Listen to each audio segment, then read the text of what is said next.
현대를 사는 우리들 풍요로움과 그리고 풍성함에 사는 것 같지만은 가만히 내면을 들여다보면 많은 질병에 시달리고 있음을 보게 됩니다. 육체의 질병을 뿐만 아니라 정신적인 질병으로 인하여 고생하며 이로 인하여 소요되는 사회적 비용도 만만치 않음을 보게 됩니다. 많은 병이 있지만 우리 안에 가지고 있는, 현대인들이 가장 많이 가지고 있는 정신적인 장애라고 할까요? 그 질병이 있다고 한다면 아마 이런 것들이 아닌가 생각이 됩니다. 하나는 불안장애입니다. 여러분, 장애와 병은 다른 겁니다. 다 같은 병증이지만 병이란 지금 진행 중에 있는 겁니다. 더 나빠질 수도 있고 더 좋아질 수도 있습니다. 그러기에 병에 걸렸다고 하면 나을 수 있다는 희망이 있기에 소망이 있습니다. 그러나 장애는 병이 멈춘 상태입니다. 병이 진행을 멈추어서 이제는 더 이상 기대할 수가 없는 상태, 장애라 말합니다. 불안장애는 바로 정상적인 사람에게도 나타납니다. 걱정되기도 하고 불안스럽기도 하고 스트레스를 인하여 힘이 들기도 하고, 여러분, 이러한 것들 지금에 사는 우리들만 겪는 일이었습니까? 아니지요. 옛날의 사람도 다 이런 어려운 일들을 다 겪고 그리고 넘어서 왔습니다. 어떻게 보면 우리의 인생들이 한평생 이런 것들과 싸워 나가는 것이 우리의 삶이라 해도 과언이 아닙니다. 그런데 불안장애는 이 불안함을 저항할 수 있는 능력을 잊어버렸다는 겁니다. 불안의 노예가 되고 불안에 사로잡힌 상태입니다. 제 친구 목사 가운데 강단에 올라가면 왠지 모르게 자꾸 한쪽 발을 덜덜덜 떠는 친구가 있습니다. 그래서 목사가 강단에 올라가서 설교하기 전에 강대상에 앉아가서 다리를 떤다는 게 영 보기 좋지 않아서 왜 그래? 왜 다리 떨고? 그랬더니 고백하기를 자기가 전도사 시절에 목회할 때에 설교가 얼마나 두려운지, 설교하기가 부담스러운지, 설교를 준비하기 올라가서 강대상에 앉으면 그 두려움, 불안함 때문에 다리를 떨기 시작했는데 아직도 떤다는 겁니다. 그 고쳐야 돼. 자기가 스스로 잘 자제가 안 되는 것 같습니다. 불안장애죠. 아닌 것 같지만 코를 슬쩍 만지는 사람도 여러 가지 불안의 장애의 모습이 드러납니다. 또 하나 있다고 한다면 공포의 장애입니다. 공포를 제공할 아무런 것이 없는데 막연하게 공포감을 느낍니다. 손에 땀이 나고 등에 식은땀이 솟습니다. 다른 말로 말하면 생각과 마음이 따로 노는 겁니다. 이성과 감정이 분리되어 있는 상태입니다. 분명히 이성적으로 볼 때는 공포를 느낄 만한 것이 아무것도 없는데, 그런데 감정으로는 공포를 느낍니다. 그래서 식은땀 나고 등골이 오싹합니다. 공포의 장애지요. 또 하나 장애가 있다고 한다면 공황장애입니다. 요즘 가장 많이 듣는 거지요. 모든 것을 불리한 상황으로, 잘못된 상황으로 우리와 염려가 상승작용을 위하여 만들어내는 공황장애입니다. 내가 서 있는 위치에서 떨어지면 어떡하나? 내가 가지고 있는 것들이 다 사라지면 어떡하냐? 많은 사람들이 나를 향하여 보냈던 지지와 성원이 내 속에서 사라진다고 하면 난 어떻게 될 것일까? 그래서 염려하고 걱정하는 것, 디스오더 패닉이라고 하지요. 공황장애입니다. 여러분, 연예인들만 걸리는 게 아니라 우리들도 걸려요. 또 하나의 장애가 있다고 한다면 강박장애입니다. 자신의 의지와는 상관없이 자기 자신을 믿지 못하는 겁니다. 내가 할 일에 대하여 믿지 못하는 겁니다. 이런 거지요. 집에 나왔는데 가스불 잠그고 왔는지 켜고 왔는지, 문은 잠갔는지 열어놨는지 좌불안석입니다.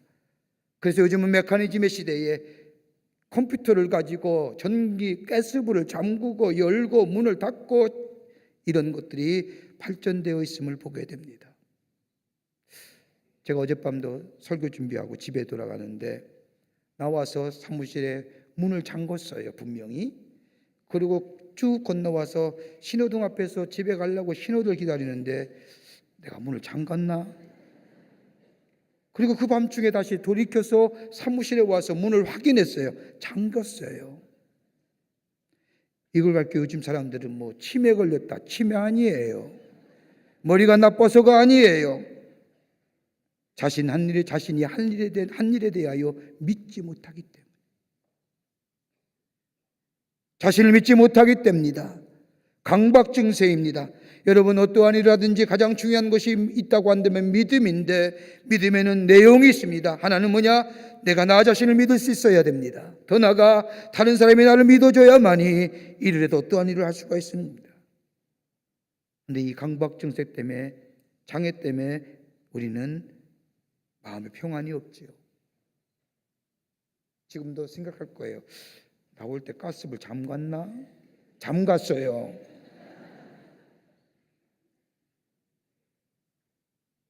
또 하나 있습니다. 결정 공포 장애입니다. 결정하기를 두려워하는 증세입니다. 내가 내리는 결정이 혹이나 잘못된 결정이면 어떡할까라고 하여 선택하지 못하고 결정하지 못하는 증상입니다. 이런 걸 교회 MIT 대학의 세리 터클 교수라고 하는 사람은 FOMO라고 표현합니다. Fear of missing out. Fear of missing out. 내가 혹시 이거 선택하여 이 선택이 잘못된 선택이면 어떡할까라고 하는 두려움에 선택하지 못하고 결정하지 못하잖아요. 오히려 내가 이걸 선택했을 때에 내가 더 좋은 기회를 놓치진 않는 것일까? 두려움 때문에 결정하지 못해요. 내가 이걸 선택했을 때에 다른 사람이 나보다 더 재미있는 것을 선택하면 어떡할까? 내가 이것을 선택했을 때에 다른 사람이 더 많은 친구를 사귀면 어떡할까? 내가 이것을 선택했을 때에 다른 사람이 더 좋은 몸매를 관리하는 법을 알아 날씬해지면 어떡할까? 라고 해서 선택하며 결정하지 못하잖아요. 요즘에 우리가 페이스북 많이 하고 인스타그램 많이 하지요. 하시지요. 그런데 여러분 보면 뭘 느끼세요? 일촌 친구의 인스타그램 들어가고 페이스북 들어가면 어떤 모습들이에요? 다 좋은 것, 좋은 음식, 좋은 옷, 좋은 장소, 거기에 실패와 좌절과 우울과 우러러는 모습 하나도 찾을 길 없어요. 늘 좋고 행복한 모습이에요. 그러기에 식당에 가서 새로운 음식만 받으면 대짜 뭘까요? 카메라 꺼내서 찍어요. 그리고 페이스북에 올려요. 다른 사람에게 자랑해요. 그것을 보는 사람은 뭘 느껴요? 심한 열등감 느껴요. 그러면서 댓글 달죠. 지가 이쁜 줄 알아.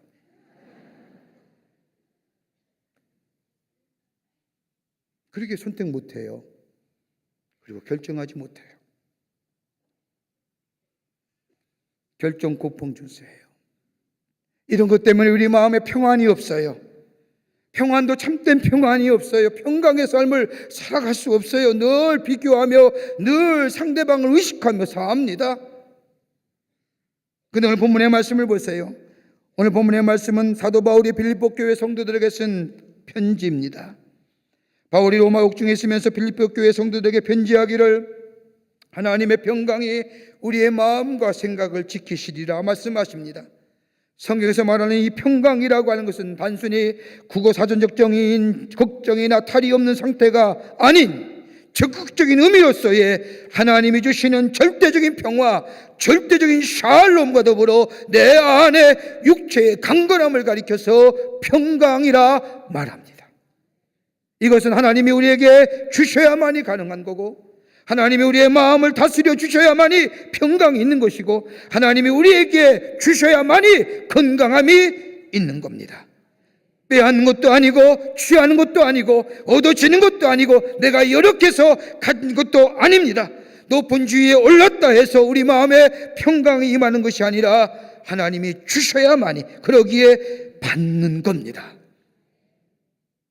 이게 성경에서 말하는 평강입니다. 인류의 역사를 연구한 학자 가운데 인류의 역사를 가리켜서 전쟁의 역사라고 말하는 사람이 있습니다. 전쟁의 역사를 연구한 학자들에 의하면 이런 전쟁을 흔히 패션, 열정이라고 우리가 흔히 영어 단어에 표현을 하지만 욕망입니다. 전쟁은 그러기에 인간의 내면의 깊은 곳에 숨겨진 욕망으로 표출된 것이 전쟁이라 얘기합니다. 여러분, 전쟁을 일으키는 요인은 가만히 보십시오. 몇 가지 요인이 있습니다. 다 하나같이 인간의 내면 속에 갖추어진 욕망입니다. 그 하나가 뭐냐? 과시입니다. 자기를 드러냄입니다. 자신의 능력을 나타내는 것이 그 마음의 전쟁을 일으킨다는 겁니다. 쉽게 찾지요. 김정은이 같은 사람이죠. 30세도 안 되는 나이에 자신이 한 나라의 지도자라는 것을 드러내기 위해서 뭐예요? 핵, 미사일, 백성들의 굶어 죽은 것 생각 안 합니다. 얼마나 어리석어요. 그것이 얼마나 우리 마음, 우리의 이 땅의 평화를 깨트리는 거예요. 또 하나 있다면 소유욕이죠. 끊임없는 소유욕입니다. 남이야 굶든 말든 나는 더 가져야 하는 그 소유욕 때문에 전쟁을 일으킵니다. 또 하나 있다고 한다면 빼앗기지 않으려는 마음, 침공받았기에 빼앗기는 세력으로부터 내 것을 보호하려고 하는 마음 때문에 전쟁하지요. 또 하나 있다면 더 많은 이익을 취하기 위해서 전쟁하는 거예요. 하나의 좋은 긍정적인 모습이 있다고 하면 패트리오티즘이라 해서 애국심으로 전쟁해요. 그런데 나머지는 다 뭐예요? 인간의 내면적인 욕망이잖아요. 여러분, 이것으로 얻어지는 평화는 진정한 평화가 아닙니다.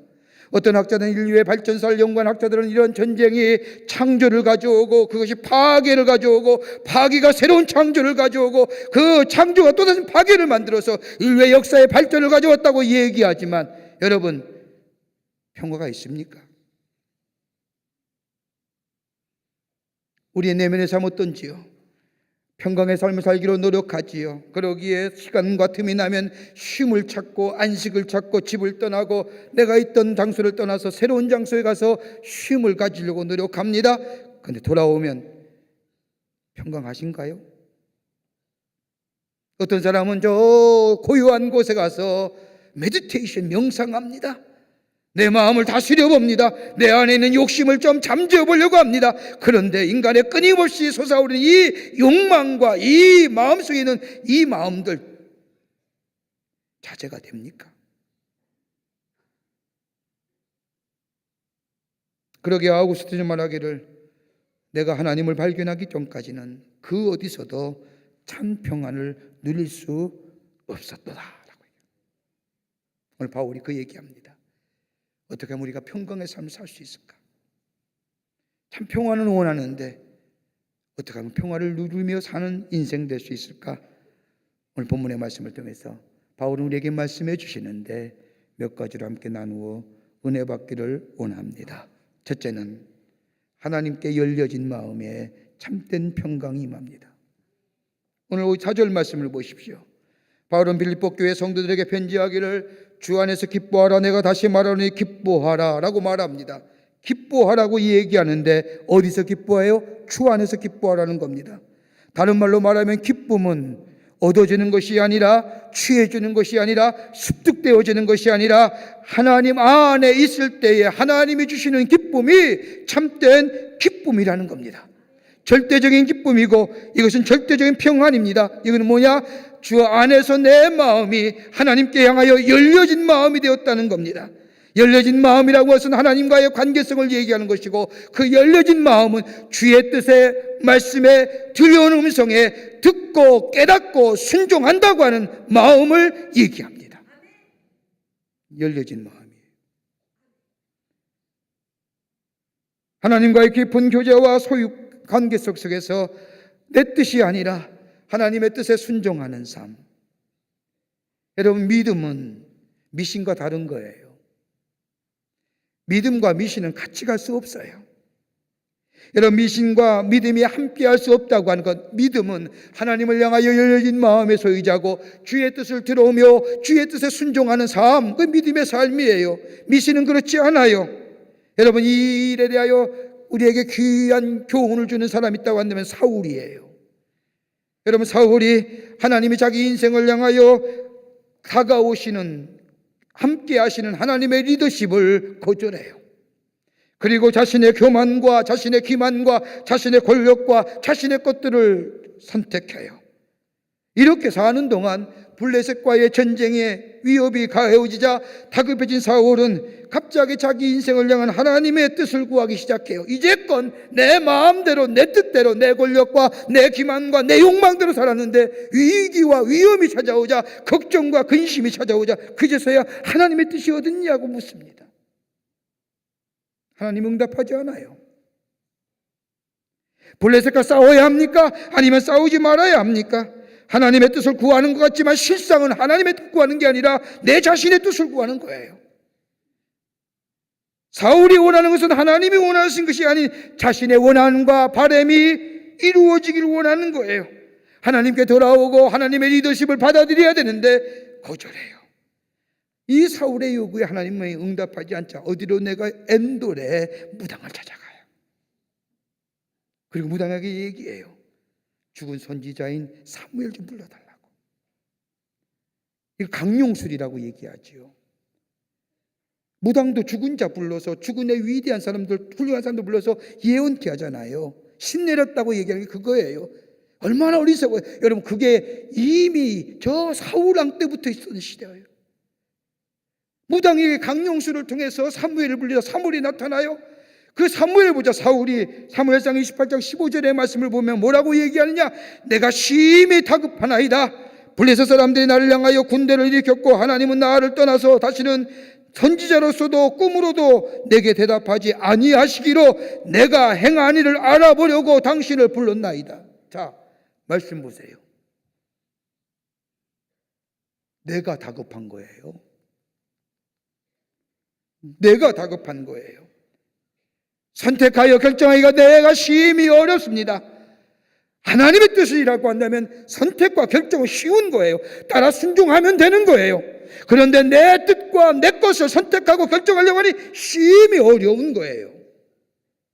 그러게 뭐가 없어요? 평강이 없는 거예요. 하나님의 뜻에 대하여 하나님을 향하여 열려진 마음에서 의지되고 하나님의 뜻을 안다고 하면 그 선택과 결정이 어려운 거 아니에요. 그냥 순종하여 나아가면 돼요. 아브라함처럼 말할 것을 바라지 아니하고 믿음으로 말씀에 순종하여 일어나 떠나가면 되는 거예요. 고민함이 없어요. 근데 사울은 뭐예요? 내가 심히 다급하여 결정하기가 어렵습니다. 나를 위한 선택과 결정하는 거예요. 그러니까 뭐예요? 불안해요. 염려스러운 거예요. 주저하게 되는 거예요.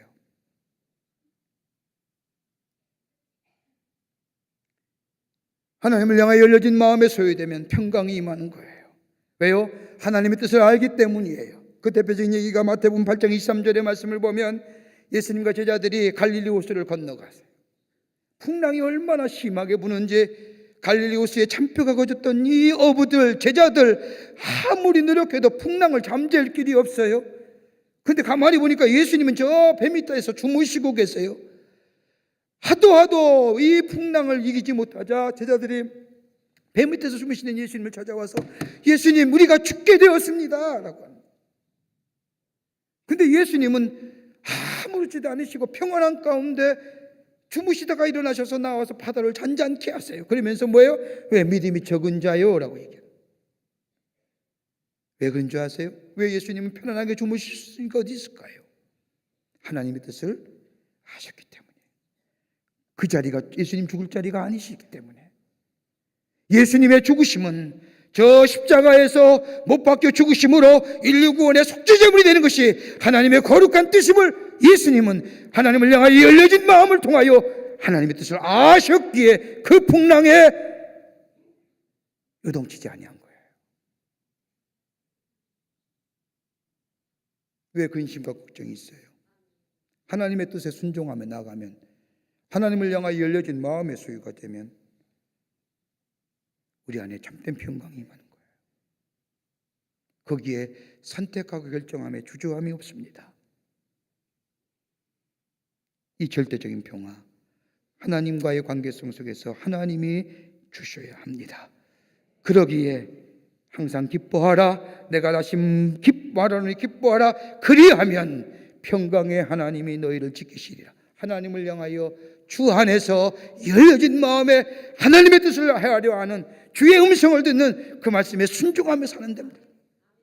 여기에 우리 안에 주의 주시는 참된 평강이 임하게 되는 줄 믿습니다. 세상 둘러보지 마세요. 세상의 위로를 원하지 마세요. 주님 앞에, 주님 옆에, 주님의 열려진 마음에서 의자, 그 주의 뜻을 늘 헤아려 그 뜻대로 순종하며 사는. 둘째로는 관용을 베푸는 인생 되어야 된다는 겁니다. 오늘 5절 말씀을 보세요. 바울은 빌립보 교회 성도들을 향하여 너희 관용을 모든 사람에게 알게 하라. 주께서 가까우시니라. 여러분, 관용이 뭘까요? 남의 잘못을 너그럽게 받아들이거나 용서하는 것을 말합니다. 여러분, 이것은 상대적인 것이 아니에요. 네가 이렇게 했기에 내가 이렇게 한다는 게 아니에요. 일방적이에요. 절대적인 거예요. 관용은. 우리 흔히 다 경제의 논리로 생각해요. 내가 이만큼 주면 이만큼 가져야 된다. 근데 관용은 아니에요. 이해와 인내와 용서를 넘어서서 상대방이 어떻게 하든지 내 기쁨으로 저의 허물과 잘못을 덮는 거예요. 잘못한 사람의 마음이 아플세라 너그럽게 봐주는 거예요. 여러분, 우리가 자녀들 기르며 가르칠 때에 때로는 잘못하면 책망하지요. 잘못한 대로 잔소리하고 책망하면 하룻밤을 지나서도 부족한 시간이에요. 그런데 왜요? 웬만하면 넘어가잖아요. 왜 그럴까요? 철이 덜 들어서. 어려서 그러니까. 내일이면 나아지겠지. 철 들면 알겠지. 여러분, 그러면서 넘어가잖아요. 이게 관용이에요. 관용은 멀리 보는 거예요. 좀 더 깊게 보는 거예요.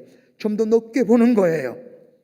지금에 있는 그 모습 보면 아니지만 미래를 바라보며 좀 더 깊게 보고 좀 더 위를 바라보는 거예요. 우리의 자식에는 이렇게 관용함이 넘치는데 그리스도 안에서의 한 형제는 교회 공동체나 우리 안에서는 다른 사람을 향하여 너그러움과 이해심이 부족하기에 늘 비판의 장태와 정죄의 잣대를 들이서기에 내 마음속에 늘 뭐예요? 평강이 사라지는 거예요. 보면 뭐예요? 인상 찡그리잖아요. 왜 또 쟤는 저렇게 하고 왔어? 그러지 말라는 거예요.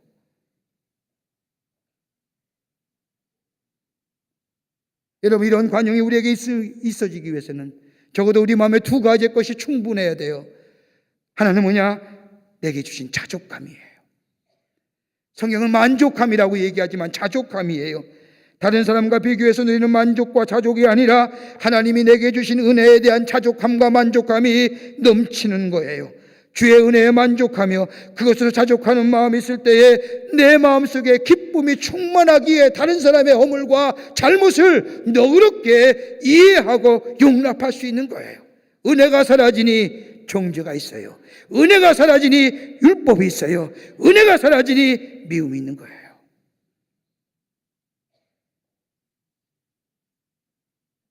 내게 베풀어준 하나님의 은혜가 너무 크기 때문에 만족해요.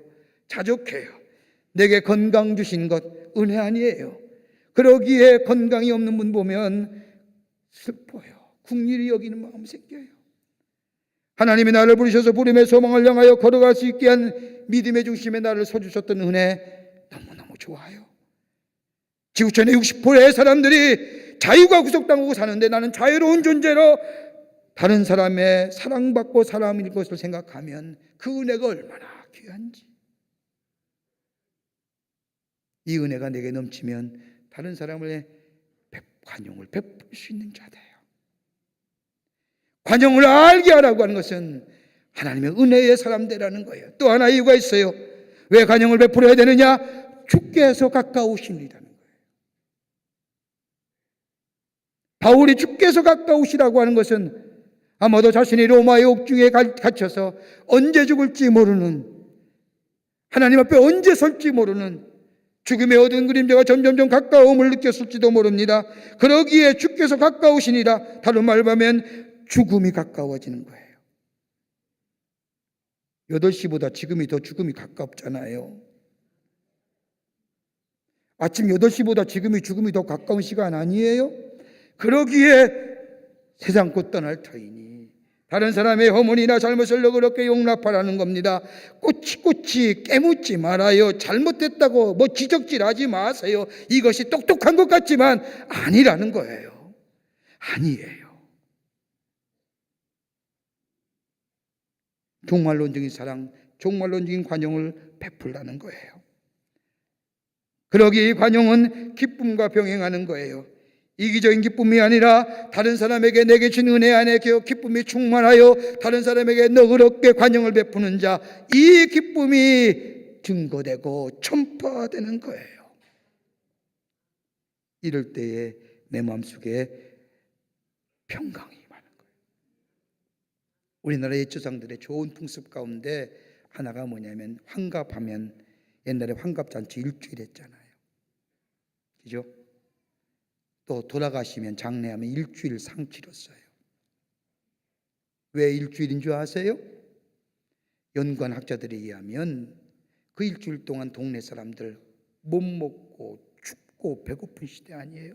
다 불러 모아서 환갑이라고 하는 이름 아래 상 치른다는 명목 아래 높은 자든지 낮은 자든지 있는 자든지 없는 자든지 다 함께 모여 함께 은식을 나누는 기쁨의 시간, 이걸 가리켜서 거지잔치라고 합니다. 나눠주는 거예요. 베푸는 거예요. 좋은 음식을 먹을 때 나누어 먹는 기쁨으로 큰 기쁨을 누렸다는 거예요. 요즘 어떠해요? 나 먹기도 바쁜데 왜 남 줘? 그럴 때는 우리 마음속에 주의 주시는 은혜 없는 삶이에요. 거기에는 평강이 없어요. 그러기에 바울은 관용 베풀어라. 그래야 주의 평강이 임하리라. 내게 주신 은혜를 생각해 보아라. 더 나아가 주께서 가까우지 않냐. 끝으로 기도하며 사는 인생이어야 됩니다. 기도하며 살아야 돼요. 오늘 6절에 바울은 말합니다. 아무것도 염려하지 말고 다만 모든 일에 기도와 간구로 너의 구할 것을 감사함으로 하나님께 구하라. 왜 바울이 이 말씀일까요? 예수 믿으면 걱정과 근심이 없어야 되는데, 하나님을 향하여 열려진 마음이 되고 하나님과의 관계성 속에서 늘 기쁨이 충만하고 은혜 안에 살아야 되는데, 왜 바울은 오늘 너희 안에 아무것도 염려하지 말라, 모든 일에 기도와 간구로 감사함으로 하나님께 아뢰라 라고 하는 이유가 뭘까요? 여러분, 예수 믿어도 근심 걱정이 있어요. 예수 믿으면 다 근심 걱정이 없다고 하는데 아니에요. 예수 믿는 사람도 근심 있고 걱정 찾아와요. 그런데 그걸 다루는 방법이 달라요. 그 얘기하는 거예요. 여러분, 세상의 사람들, 우리들의 근심들이 어떤 거예요? 대체로 세상 사람들이나 우리가 사는 걱정들, 근심들 내용을 보면 적어도 7가지 범주에 다 들어가요. 하나는 뭐냐? 지나간 일들에 대해 염려해요. 옛날에 했던 것에 후회하며 염려하며 걱정해요.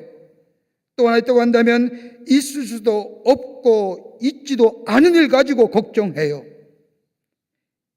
어떤 일이 반드시 그런 일이 일어나라는 보장이 없는데 나쁜 쪽으로 생각하며 그 일이, 나쁜 일이 내게 일어날 것이라 생각하며 근심하며 걱정해요. 절대 안 일어나요. 또 하나 때문에 뜻대로 안 된다고 걱정해요. 여러분 생각해 보세요. 이제 뜻대로 살았어요? 뜻대로 안 된다고 걱정하는 사람 교만한 사람이에요. 교만한 사람이에요. 언제 뜻대로 살았어요?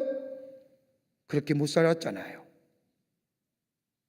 또 하나 있다고 한다면 내가 가지고 있는 것이 사라지면 어떡할까 걱정해요. 여러분, 걱정할 거 없어요. 사라지면 다시 만들면 되잖아요.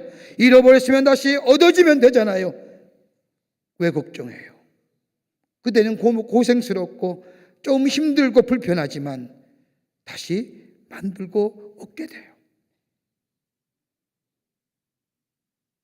또 하나 또 간다면 완전히 맡기지 못해서 걱정이에요. 여러분, 남에게 맡긴 후에는 걱정하지 말아야지요. 다른 사람에게 맡긴 후에는 믿어야지요. 여러분, 이런 사람은 하나님 앞에 맡기지도 못하는 삶이에요. 하나님 앞에 맡기셔도 의심해요. 하나님 들어주실까? 그러기에 열매가 없는 거예요. 이런 사람의 삶의 모습을 보면 다른 사람에 대해서 절대 믿지 못해요.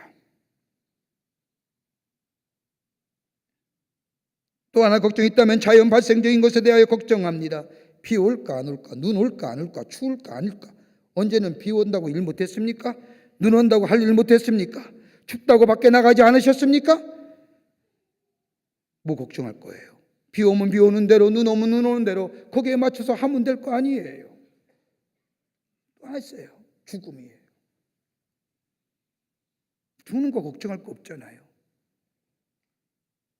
그러기에 세상의 사람들, 우리가 사는 이 세상의 사람들의 걱정하고 있는 이 범주 안에 다 들어있어요. 이것 때문에 전전긍긍해요. 이것 때문에 염려해요. 이것 때문에 걱정해요. 이것 때문에 스트레스 받아요. 그런데 바울은 뭐라고 얘기합니까? 아무 일에든지 염려하지 말라고 얘기하는 겁니다. 왜 이렇게 얘기했을까요? 가만히 생각해 보면 근심하며 걱정하는 동안 내게 있는 하나님의 은혜가 사라지기 때문이에요. 근심하고 걱정하는 동안에 하나님의 음성을 듣지 못하기 때문이에요. 걱정하고 근심하는 동안에 하나님의 약속이 희미해지고, 걱정과 근심하는 동안에 뭐해요? 가만히 보면 기도하지 못해요. 염려하지 말라는 거예요. 오히려 감사함으로 기도하라는 거예요. 감사와 더불어 기도하고 베푸시는 은혜를 생각하며 기도하며 내 형편을 생각하지 말고 하나님을 생각하라는 거예요. 지금 내가 필요한 것과 이 국방 사정을 먼저 생각하지 말고 받은 은혜를 생각하고 감사함으로 하나님 앞에 간구하며 기도하라는 거예요. 그러면 하나님이 그리스도 예수 안에서 우리 안에 뭘 주세요? 평강을 주신다는 거예요. 여러분, 기도 가운데 가장 응답이 잘 되는 기도가 뭘까요? 감사 기도예요. 여러분, 예수님 보세요. 죽은 나사로가 죽었을 때 예수님이 찾아가지요. 요한복음 11장 41절의 말씀을 보면 나사로의 무덤 앞에서 예수님이 하신 게 뭐예요? 하나님, 내 말 들어주심에 감사합니다. 감사 기도예요. 그리고 뭐요? 나사로를 향해서 나사로야 나오라. 나사로가 나오잖아요. 감사의 기도가 먼저예요. 여러분, 오병이의 이적을 보세요. 어린이 가지고 어떤 보리떡 5개와 물고기 2마리를 가지고 예수님이 뭐 하셨어요? 받자마자 축사하셨어요. 감사 기도했다는 거예요. 여러분, 가장 강력한 기도의 응답에 가장 능력 있는 기도가 뭐냐? 하나님 앞에 감사하며 기도하는 거예요. 그러기에 바울은 아무것도 염려하지 말고 모든 일에 기도와 간구로 감사함으로 하나님께 아뢰라. 그러면 하나님께서 예수 그리스도 안에서 평강을 너에게 주시리니 그 평강이 너의 마음과 생각을 지키시리라.